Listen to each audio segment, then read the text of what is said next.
Alrighty guys, customer called, said they had a leak underneath their sink. So we're going to replace this basket strainer. We're going to start removing the old one. Take apart all those screws, untighten the nut.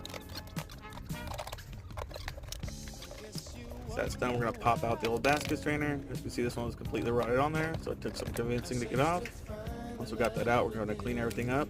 Install this new Glacier Bay basket strainer. Go ahead and put some plumber putty on that and tighten down the new bracket.